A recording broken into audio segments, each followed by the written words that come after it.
Fakta dan mitos yang beredar di masyarakat. Katanya dengan melakukan bekam, peredaran darah menjadi lancar, dapat menurunkan tekanan darah, dan juga kolesterol jahat. Ini fakta atau mitos, dokter? Fakta. Fakta? Wah, gimana tuh, dok? Jadi gini, saya coba terangkan pelan-pelan. Jadi gini, proses bekam ini kan mengekop di daerah kulit. Kulitnya dikop kan, ditarik gitu kan.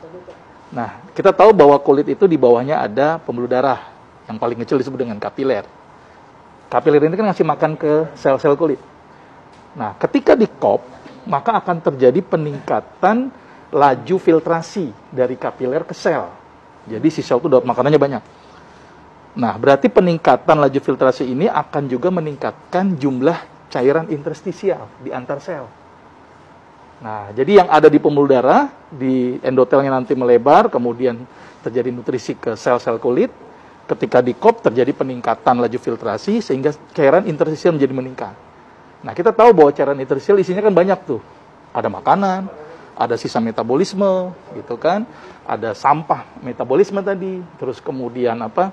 Ada nutrisi. Nah, ketika dikop, apa yang terjadi? Cairan interstisial numpuk, kemudian ditusuk, maka akan keluar cairan interstisial. Cairan interstisial yang keluar ini otomatis komponen-komponen yang ada di situ akan keluar. Lemak keluar, gitu kan. Terus kemudian satu lagi tadi sisa metabolisme keluar. Dan ada yang unik lagi, ketika ditusuk kan proses inflamasi buatan tuh, ya kan? Kita tahu bahwa ketika ada yang luka akan terjadi proses peradangan. Nah, ketika luka maka akan mengaktifasi NO, nitrate oxide. Ini bahasa ilmiahnya gitu. Nah, nitrate oxide ini ternyata salah satu fungsinya adalah melebarkan pembuluh darah. Nah, sama satu lagi, ketika ditusuk ada sel namanya sel keratinosit. Ya kan? Nah, di situ dia akan memproduksi yang namanya beta endorfin. Maka itu kenapa ketika dibekam itu rasa nyaman itu. Relax. Relax karena endorfinnya tadi. Asal jangan lagi nyaman-nyamannya ditinggal gitu.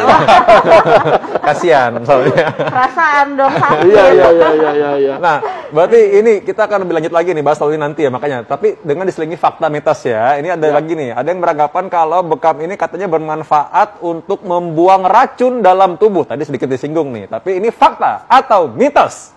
Fakta. Fakta. Kita lanjutin tadi ya. Tadi sebenarnya udah bahas sedikit ya. Sudah saya terangkan di awal tadi.